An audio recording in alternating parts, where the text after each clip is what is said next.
Hari demi hari berlalu tanpa kita sadari. Entah kapan matahari terbit dan kapan matahari terbenam. Tanpa disadari, waktu terus berlalu. Seiring berlalunya waktu, manusia juga menua. Karena itu, kita harus senantiasa mengingatkan diri sendiri untuk menghargai waktu. Jangan biarkan waktu berlalu dengan sia-sia.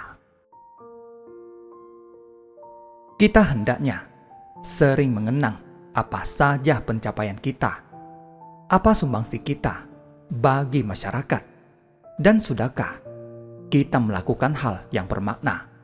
Ini sangatlah penting. Kita telah terlahir sebagai manusia. Jika tidak melakukan apa-apa, berarti kita menyia-nyiakan kehidupan ini. Di dunia ini, terjadi banyak bencana yang membuat orang merasa tidak tenang. Kita hendaknya mengembangkan semangat tim untuk bersumbangsi, merawat, dan mengasihi para korban bencana. Semua orang hendaknya bersatu hati dan menghimpun kekuatan untuk menenteramkan kehidupan mereka dan membantu mereka melewati masa-masa sulit. Cinta kasih seperti ini sungguh tidak ternilai. Asalkan hati kita penuh dengan cinta kasih, tidak peduli di mana kita berada, kita bisa bersumbangsi bagi yang membutuhkan. Orang yang dipenuhi cinta kasih ialah orang yang dipenuhi berkah. Kita harus mementingkan hukum sebab akibat. Tentu saja, apa yang kita tabur, itulah yang kita tuai. Warisan keluarga. Ada satu orang terpelajar yang sangat miskin, hingga kelangsungan hidup keluarganya terganggu. Karena itu, dia meninggalkan kampung halamannya dan pergi ke perkotaan yang jauh untuk mengajar. Setelah 20 tahun berlalu, dia akhirnya memiliki sedikit tabungan. Dia dan seorang teman sekampungnya akan pulang ke kampung halaman.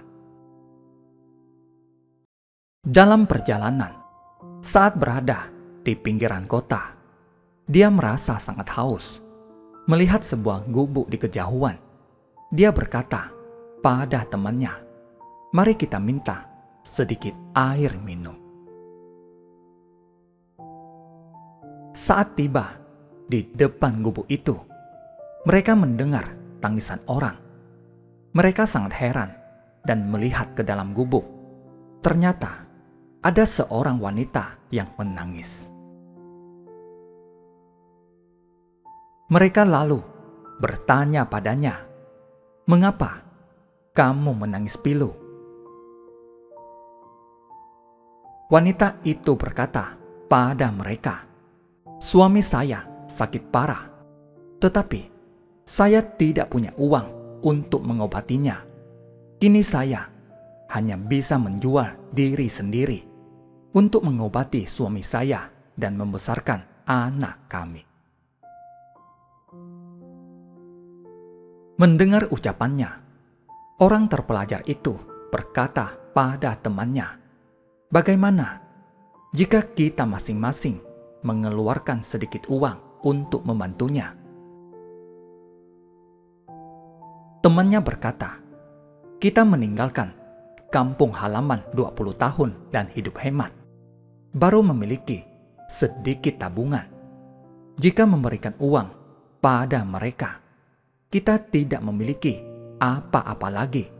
Saya tidak bisa melakukannya." Orang terpelajar itu merasa bahwa ucapan temannya masuk akal. Namun, dia belum bisa mengambil keputusan. Mendengar wanita itu terus menangis, dia sungguh merasa tidak tega. Akhirnya, dia mengeluarkan semua uangnya dan berkata, "Hanya ini yang saya miliki." Wanita itu sangat berterima kasih kepada penyelamatnya ini. Kemudian, orang terpelajar dan temannya itu melanjutkan perjalanan. Berhubung dia pulang ke kampung halamannya menjelang tahun baru, di mana-mana penuh dengan suasana tahun baru.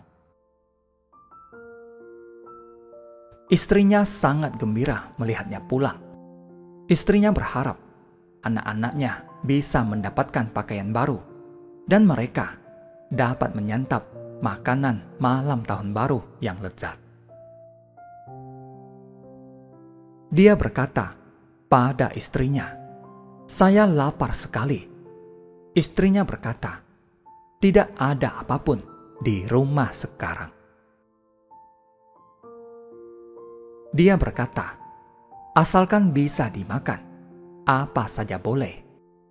Melihatnya seperti ini, istrinya segera pergi ke kebun dan memetik sedikit sayuran.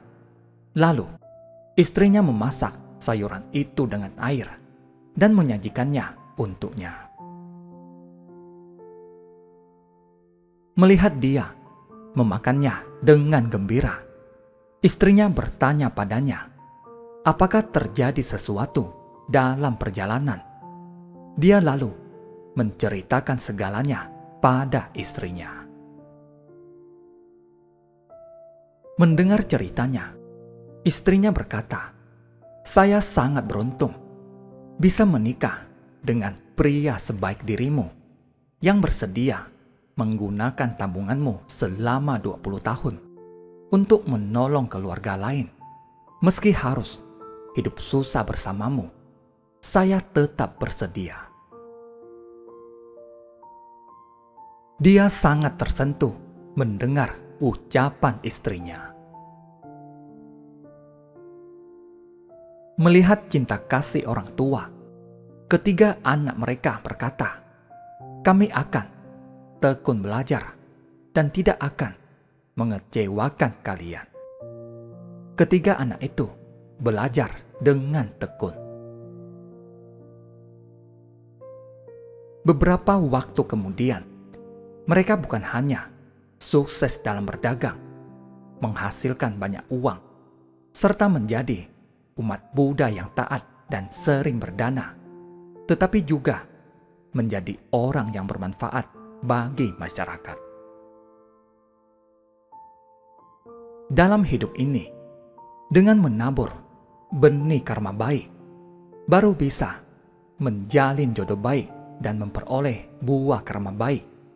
Orang yang bisa berbuat baik dengan cinta kasih ialah orang yang dipenuhi berkah.